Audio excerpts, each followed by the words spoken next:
आदाब नाज़रीन, रोज न्यूज में आपका खैर मकदम है। मैं हूं आपका मेजबान मसूद अहमद। आइए जल्दी से देखते हैं आज की स्पीड रोज न्यूज।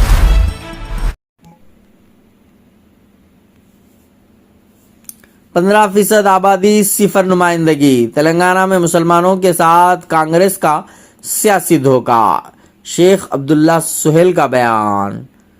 बीआरएस के सीनियर कायद शेख अब्दुल्ला सुहेल ने जुमे के रोज कांग्रेस हुकूमत पर शदीद तनकीद करते हुए इल्ज़ाम आयद किया कि इसने तेलंगाना की मुस्लिम बरादरी के साथ संगीन धोखा किया है, जो 2023 के असम्बली इंतखाबात में कांग्रेस को इख्तियार दिलाने में कुल्दी रोल अदा कर चुकी है। बीआरएस ने यह मुहिम राहुल गांधी की सालगिरह के एक दिन बाद शुरू की। इस मौके पर बीआरएस कारकुनों ने जुमे की नमाज के बाद शहर के मुख्तलिफ मुस्लिम इलाकों में पम्पलेट्स तकसीम किए। इन पम्पलेट्स में राहुल गांधी के समाजी इंसाफ के नारे को मुआयनाखेज करार देते हुए कहा गया है कि मुसलमानों के साथ कांग्रेस हुकूमत के रवैये ने इस नारे को हकीकत बेनकाब कर दी है। मीडिया से गुफ्तगू करते हुए शेख अब्दुल्ला सुहेल ने कहा कि हुकूमत को 18 माह मुकम्मल हो चुके हैं, लेकिन मुसलमानों से किए गए वादों में से एक भी पूरा नहीं किया गया है। इन्होंने कहा है कि मुस्लिम बरादरी खुद को तनहा, बेइज्जत और इस्तेमाल शुदा महसूस कर रही है। ना हुकूमत में कोई नुमाइंदगी है,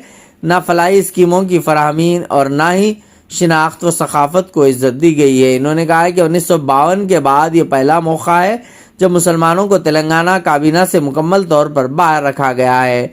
अब्दुल्ला सुहेल ने कहा है कि वजारती ओहदे तो दूर, तेलंगाना से कानून साज असम्बली, लोकसभा और राज्यसभा में भी कोई मुस्लिम नुमाइंदगी नहीं है। रियासती कॉरपोरेशंस और इदारों में 50 से ज़ायद अहम ओहदे मौजूद हैं, लेकिन मुसलमानों को सिर्फ नुमाइशी और गैर मौसर चेयरमैनशिप दी गई, जिनके पास कोई अख्तियारात नहीं है। उन्होंने कहा कि यह सिर्फ अलामती नहीं बल्कि मनसूबाबंद नज़रअंदाजी है। मुसलमानों ने इंसाफ और बाख्तियारी की उम्मीद में कांग्रेस को वोट दिया था, लेकिन अब इन्हें नज़रअंदाज किया जा रहा है। इनकी फलाह हुकूमत की तरजीह नहीं रही, इनकी आवाज़ को दबाया जा रहा है और इनकी मौजूदगी को रियासती निज़ाम से मिटाया जा रहा है। इन्होंने याद दिलाया कि बीआरएस हुकूमत के दौरान मोहम्मद महमूद अली को नायब वज़ीर आला और बाद में वज़ीर दाखिला जैसे बाअसर ओहदे दिए गए थे। ब्यूरो रिपोर्ट, रोज न्यूज़। जी, आप रजाकार फिल्म की बात करते हैं। रजाकार फिल्म जो 2023 में इलेक्शन से पहले बनाई गई थी, ये सोच समझ के चाल के तहत बनाई गई थी कि तेलंगाना को कम्युनल कर दिया जाए, बीजेपी उसको फायदा हो। मगर खुशी की बात यह है और गर्व की बात यह है कि तेलंगाना का हिंदू भी वो फिल्म को बैन कर दिया, फिल्म को फ्लॉप कर दिया, फिल्म पूरी तरह फ्लॉप हुई।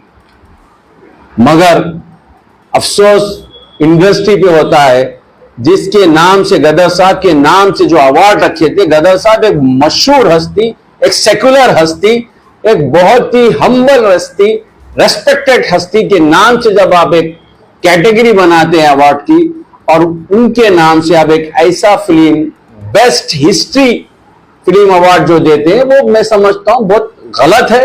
हिस्ट्री को तोड़ मोड़ कर दिया गया है, जो बिल्कुल गलत है और इसमें कोई ताज्जुब की बात नहीं है। ऐसे अवार्ड आरएसएस के स्कूल से आने वाले चीफ मिनिस्टर साहब भी पेश है कि दे सकते हैं। इससे कोई हमको दूसरी हमको उस पर कोई वो नहीं है कि ये रेवंत रेड्डी साहब स्कूल जिससे आए हैं वो वही करेंगे जो उन्हें पढ़ाया गया।